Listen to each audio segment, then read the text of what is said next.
আচ্ছা, আমরা শুরু করার আগে একটা নতুন টেক্সট ফাইল নিয়ে নিচ্ছি, কারণ আজকে আমরা এই টেক্সট ফাইলের সাথে হালকা পাতলা ইন্টারেক্ট করার চেষ্টা করব। তো টেক্সট ফাইল যে নিলাম সেটার একটা নাম কি দিব? আমাদের খুব ক্রিয়েটিভ নাম আছে, নিউ ডট টেক্সট। ঠিক আছে, এই টেক্সট ফাইলের ভিতর কিছু একটা লিখে নিলাম। কি লিখবো?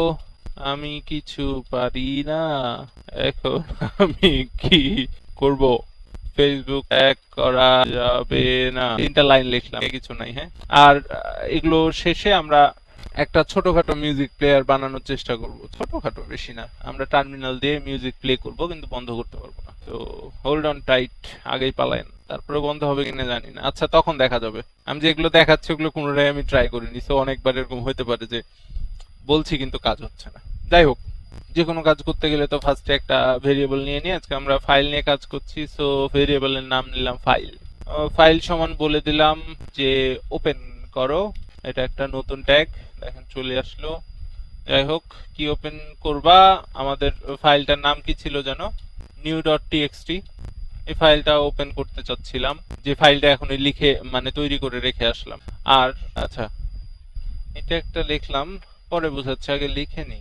আচ্ছা, এখানে আমি কি করলাম? প্রথমে একটা ভেরিয়েবল নিলাম ফাইল। কেন নিলাম জানি না।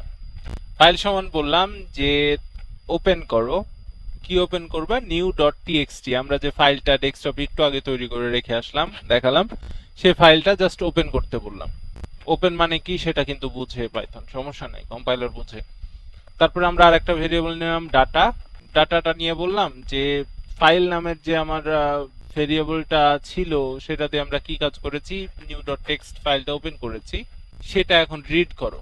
রিড করে ডাটা নামের যে ভেরিয়েবলটা আছে এর ভিতর জমা রেখে দাও। তারপরে জাস্ট বললাম যে প্রিন্ট রিড, তার মানে এই নিউ ডট টেক্সট ফাইলটা এখানে রিড করে ডাটা নামের ভেরিয়েবলের ভিতর জমা রাখলো। যেগুলো যেগুলো ওর ভিতর লেখা ছিল সব ডাটা নামের ভেরিয়েবলে জমা আছে।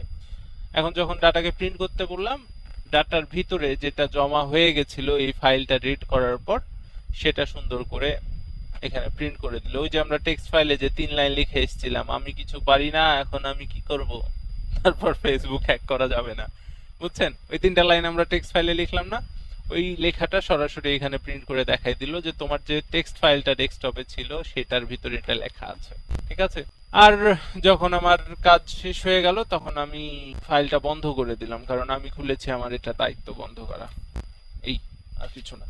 আপনার প্রোগ্রাম আর এই ফাইল যদি সেম ফোল্ডারে থাকে তাহলে আপনার কিছু আইডেন্টিফাই করে দিতে হবে না, সরাসরি খুঁজে পেয়ে যাবে। আর যদি সেম ফোল্ডারে না থাকে তাহলে ফুল পাথ ডিক্লেয়ার করে দিতে হবে। আমরা মিউজিক প্লেয়ার তৈরি করব, তখন সেটা করে দিব, তখন দেখে নিন কিভাবে করতে। তো ডেস্কটপ তো একটা ফোল্ডার, এই ফোল্ডারের ভিতর আমার এই ডট পাই ফোল্ডার, কি বলে, পাইথনের ফাইলটাও আছে, আবার এই টেক্সট ফাইলটাও আছে। যদি আপনার বিশ্বাস না হয় যে পারে, তাহলে যেখানে একটা নতুন লাইন কি অ্যাড করছি, ফাইল রিড করতে পারে।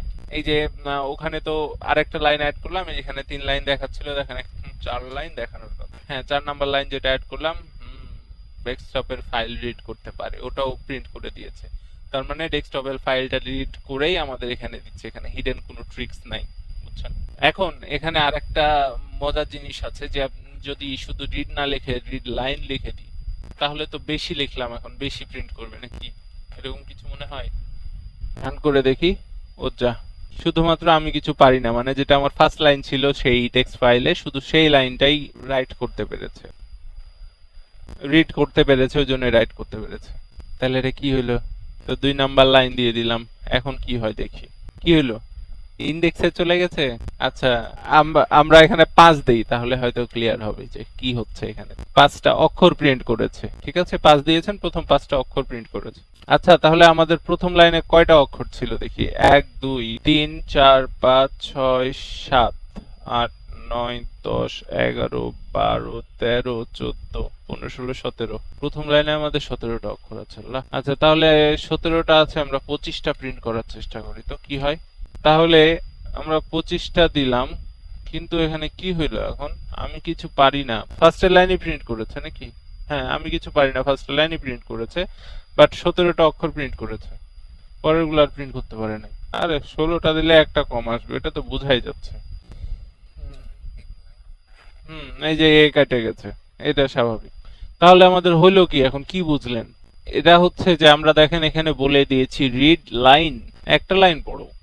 বেশি পড়ার দরকার নেই, একটা লাইনই পড়বে সে, আপনি যাই বলেন। এবার দুইবার এটা দিলাম, কি করে আমি এখন কি করব? কি হলো? এটা কেন হলো?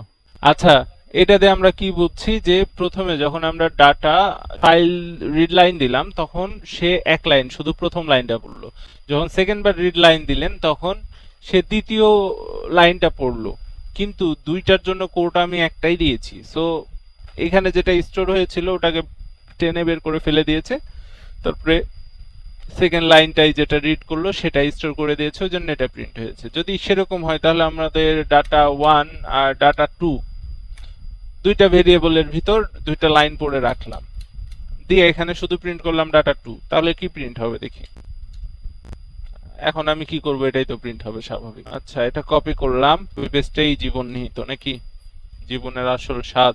এখন ডাটা টু আগে প্রিন্ট করলাম, ডাটা ওয়ান পরে প্রিন্ট করলাম, তাহলে মনে হয় আর একটু ক্লিয়ার হবে। দেখেন আমি এখন কি করব, আমি কিছু পারি না, তার মানে আমরা দুইবার রিড লাইন দিলাম, দুইটা জিনিস পড়েছে। আমরা যখন শুধু সেকেন্ড লাইন প্রিন্ট করতে চাইবো শুধু ডাটা টু প্রিন্ট করব, যখন শুধু ফার্স্ট লাইন অথবা থার্ড লাইন যাই করতে চাই তখন শুধু সেটা প্রিন্ট করব।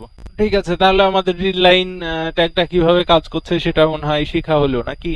আচ্ছা, এখানে আমি একটা জিনিস স্কিপ করে গেছি, সেটা হচ্ছে যে এখানে লিখতে যাও লিখি নাই, সেটা হচ্ছে কমা দিয়ে আমরা রিড করার সময় বা যখন ফাইলটা ওপেন করতে বলছি তখন একটা জিনিস অ্যাড করতে পারি, সেটা হচ্ছে আমরা কোন মোডে অন করতে চাচ্ছি। এখন মোডটা কি, যখন আপনি একটা ফাইল ওপেন করছেন সেই ফাইলটা, এটা তো আমরা ওপেন করছি ওপেন দিয়ে, তাই না?